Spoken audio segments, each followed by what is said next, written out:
Nick Gant, still a child, is told by his father to one day help a girl who will give him a flower. His father, gifted with telekinetic powers, is on the run from a secretive government agency known as Division. This organization, formed after World War II, hunts down people with extraordinary abilities to weaponize them. Before the agents arrive, Nick's father warns him not to make choices that can be predicted by watchers, individuals who can see the future. Just as Division breaches the hotel, the father pushes Nick into another room with his powers, hiding him from view. Henry Carver, the agent in charge, leads the raid. Nick watches from his hiding spot as agents storm the room. Gunshots echo through the hotel, and two agents, one disguised as a maid, are thrown violently into the walls. Carver walks out of the room and coldly orders his team to retrieve Nick's father's body. Nick silently weeps as Carver leaves with it.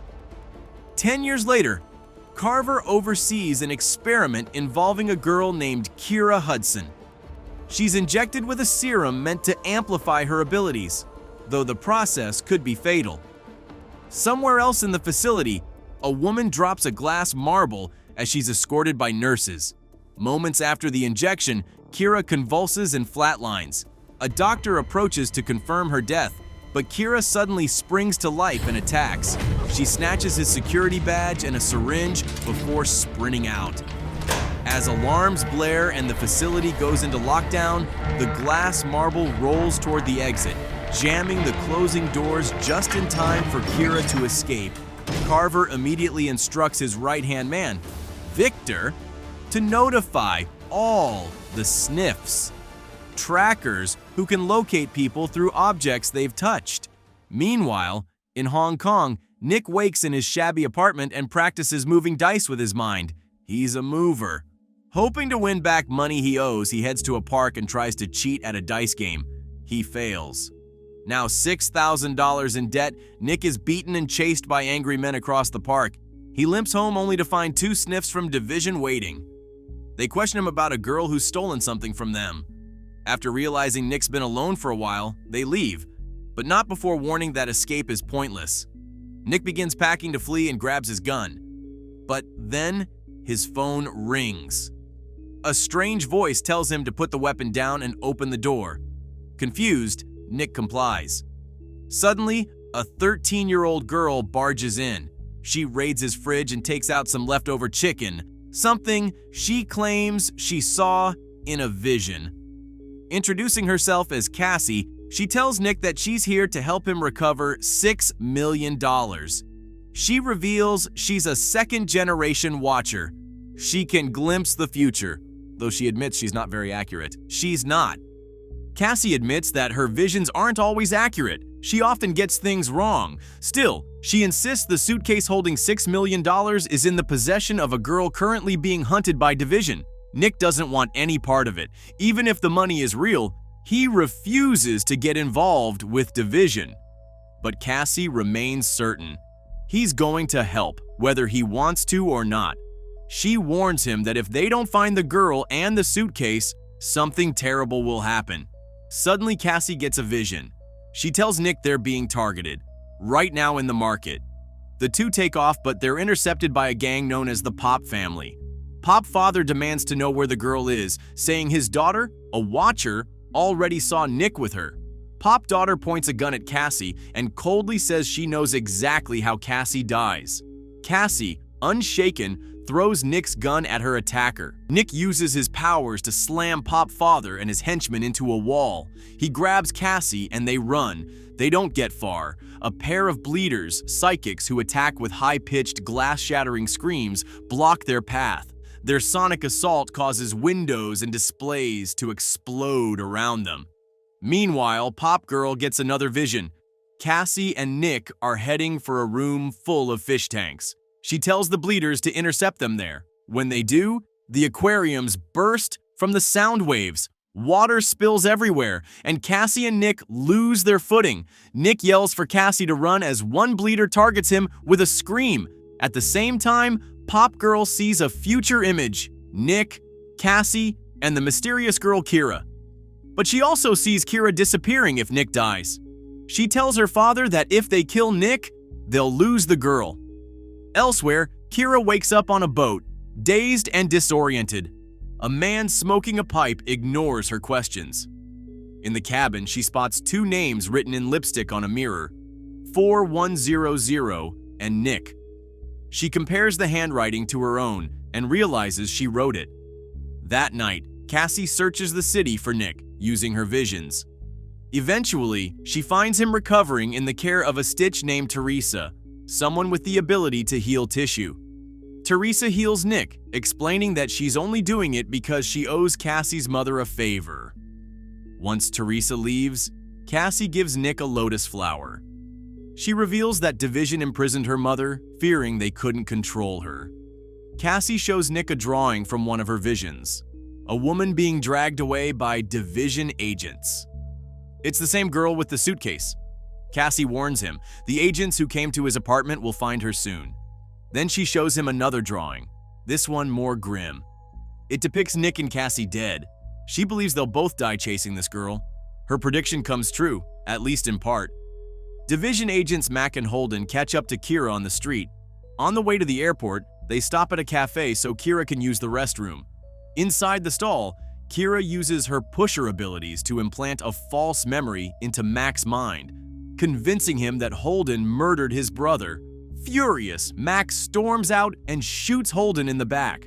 When the realization of what he's done hits him, he rushes back to the bathroom.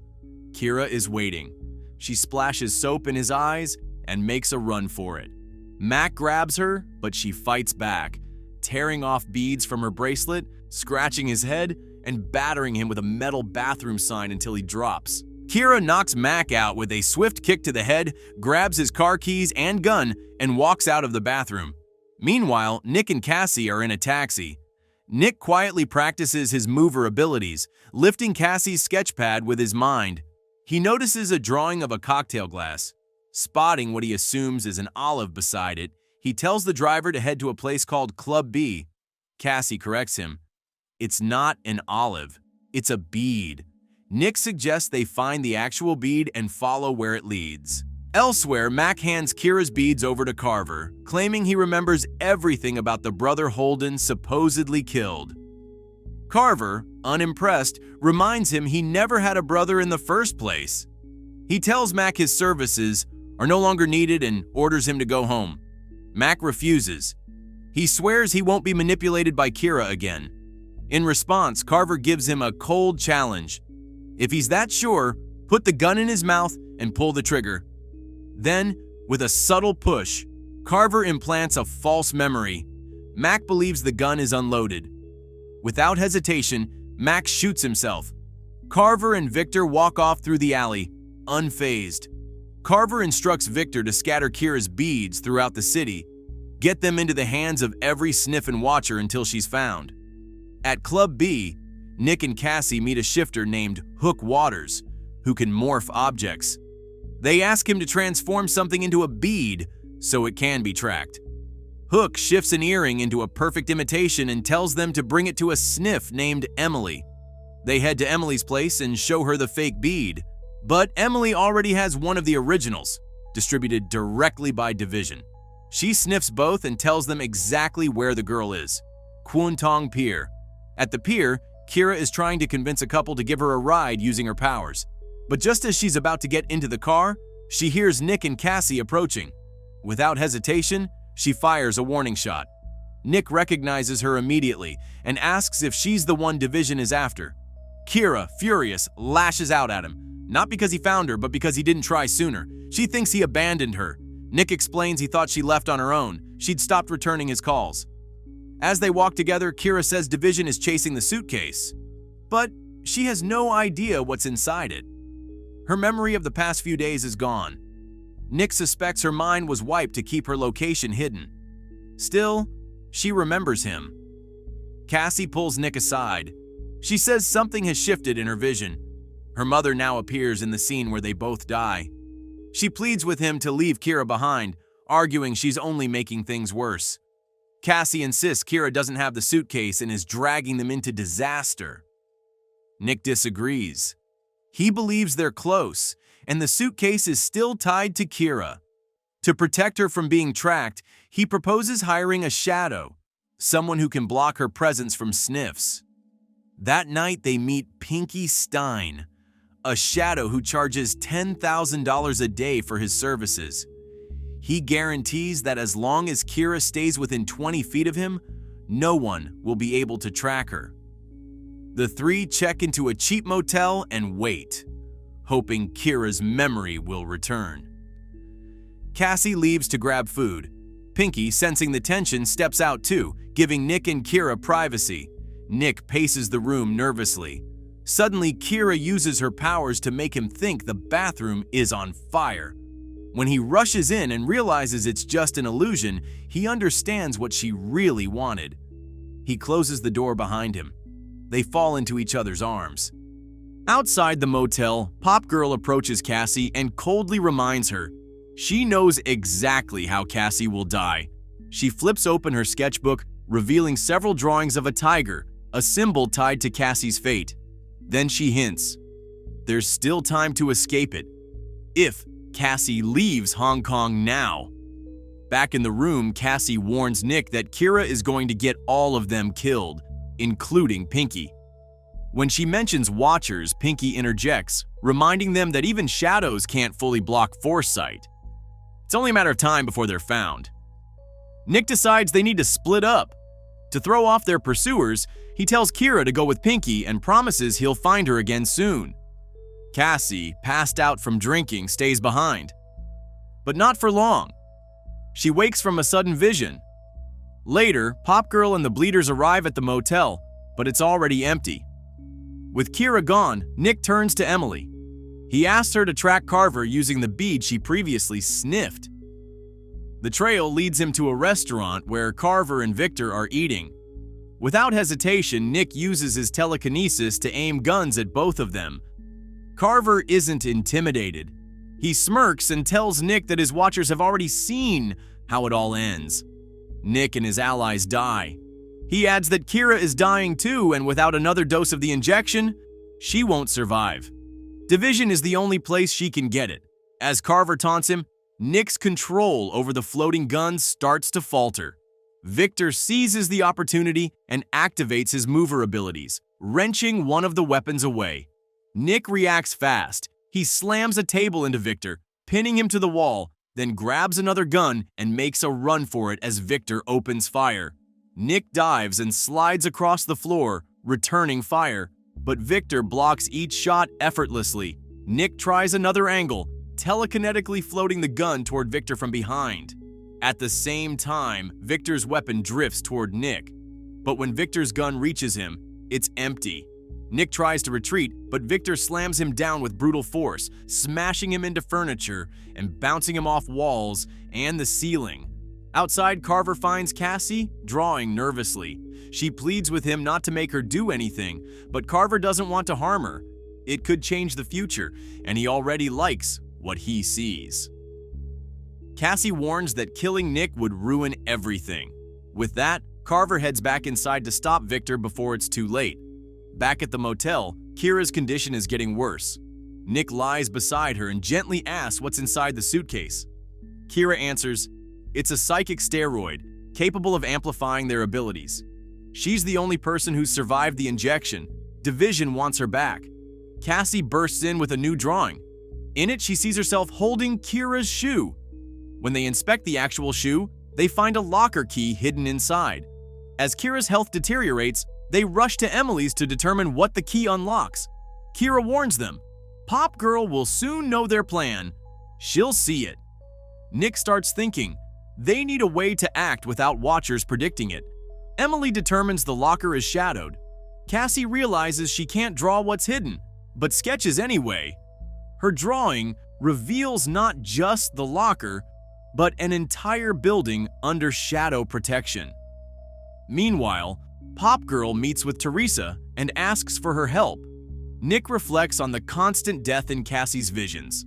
He concludes that Division and the Pop family always stay ahead because they can see every move. To beat them, the team needs unpredictability. Nick announces a plan. He'll write letters, each with specific instructions.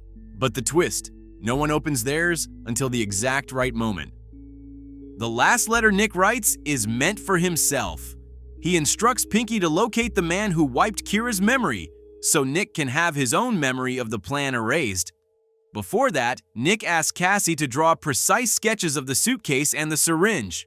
Elsewhere, Pop Girl is working on her own drawings of the same items. While Emily is sniffing the locker key, she discovers a strip of tape covering the locker number. Meanwhile, Pop Girl, eager to impress her father, informs him that division is after a syringe. She believes the drug inside will make its users more powerful than division itself. Nick tells Kira she needs to take the medicine from Carver. There's no alternative source. He hands her a red envelope and instructs her to open it if she ever starts doubting what's real. After sending her off with Pinky, Nick distributes sealed envelopes to Emily, Cassie, and Hook, each containing their role in the plan. Later, Pinky meets back up with Nick after dropping off Kira. He opens his envelope and reveals the location of Wo Chiang, the man who erased Kira's memory.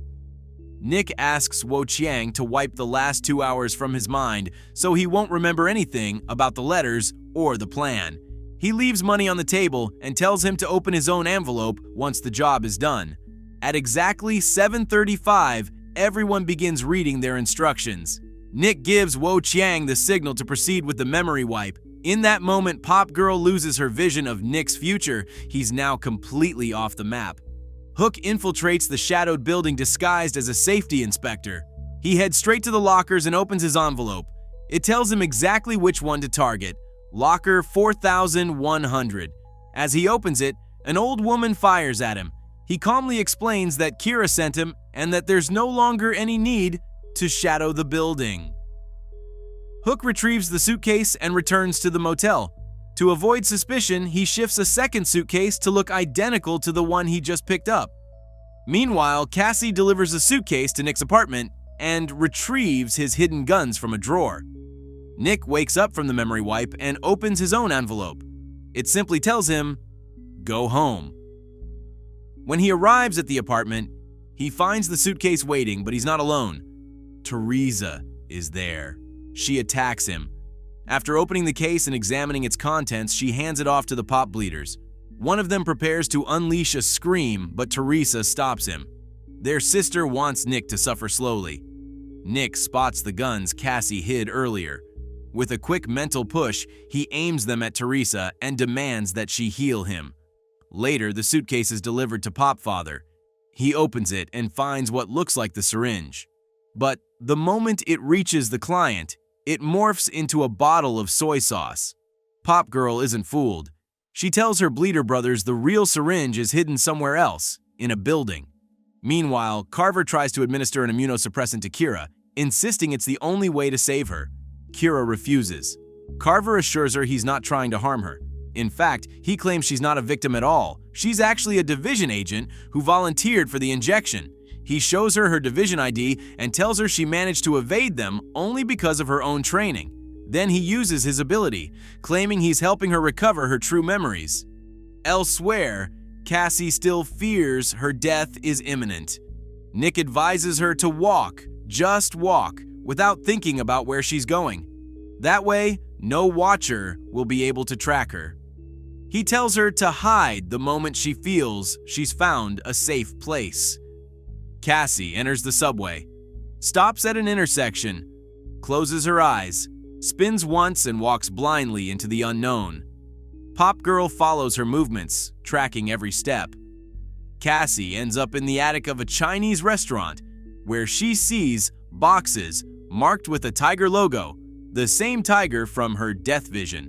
Moments later, Pop Girl enters the attic and levels a gun at her. Furious, she accuses Cassie of making her look like a fool in front of her family. Wo Chiang appears silently behind Pop Girl and wipes her memory before she can react. As she stumbles out of the attic in confusion, he turns to Cassie and gently tells her, "Your mother would be proud." Elsewhere, Nick contacts Carver and offers a deal. He'll hand over the drug in exchange for Kira. At the meeting point, Nick finds Kira alive and well. She immediately asks for the suitcase. Nick is overwhelmed with emotion. He brings up the first time he told her he loved her. But Kira says that memory was never real. It was planted. She claims they only met the day before. Nick insists he remembers their past together, especially their cons at Coney Island. Kira shakes her head. She tells him he's never even been there. Suddenly, Nick gets a call from Hook. Hook urges him to take the drug, then tells him to hand the phone to Carver. Over the line, Hook warns that if Carver wants the case, he'll have to let both Kira and Nick live.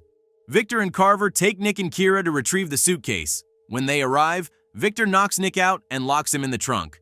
After retrieving the suitcase from the locker, they're confronted by the Pop family and their heavily armed henchmen. Victor acts fast. He hurls colored powder at the attackers, confusing their aim while shielding Carver's escape. As bullets fly, Victor throws two men off the roof. One of them crashes into Carver's car, busting open the trunk. Nick crawls out.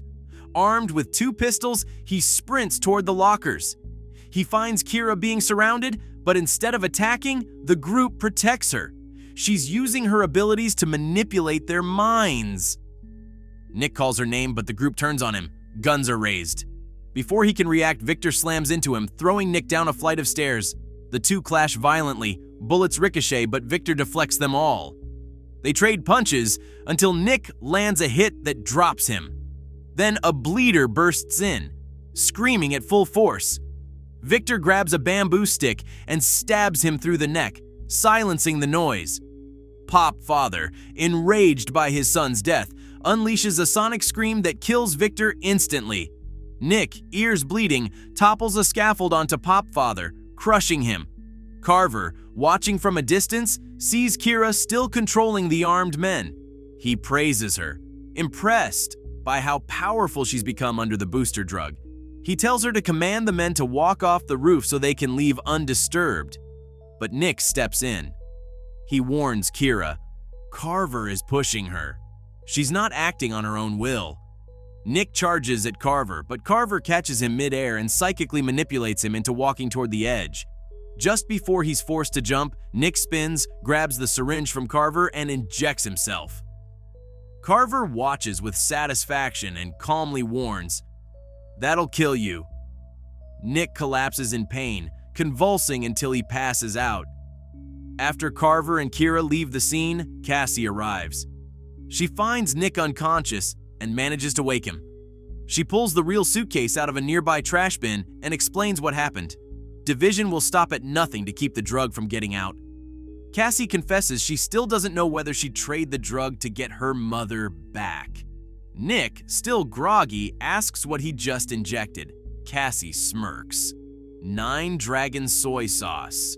Meanwhile, on a plane back to Division headquarters, Kira finds the envelope Nick gave her. Inside is a photo. Her and Nick at Coney Island.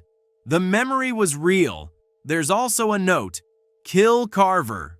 As Carver sleeps beside her, Kira quietly commands him to pick up his gun and put it in his mouth. Moments later, Carver opens his eyes and pulls the trigger.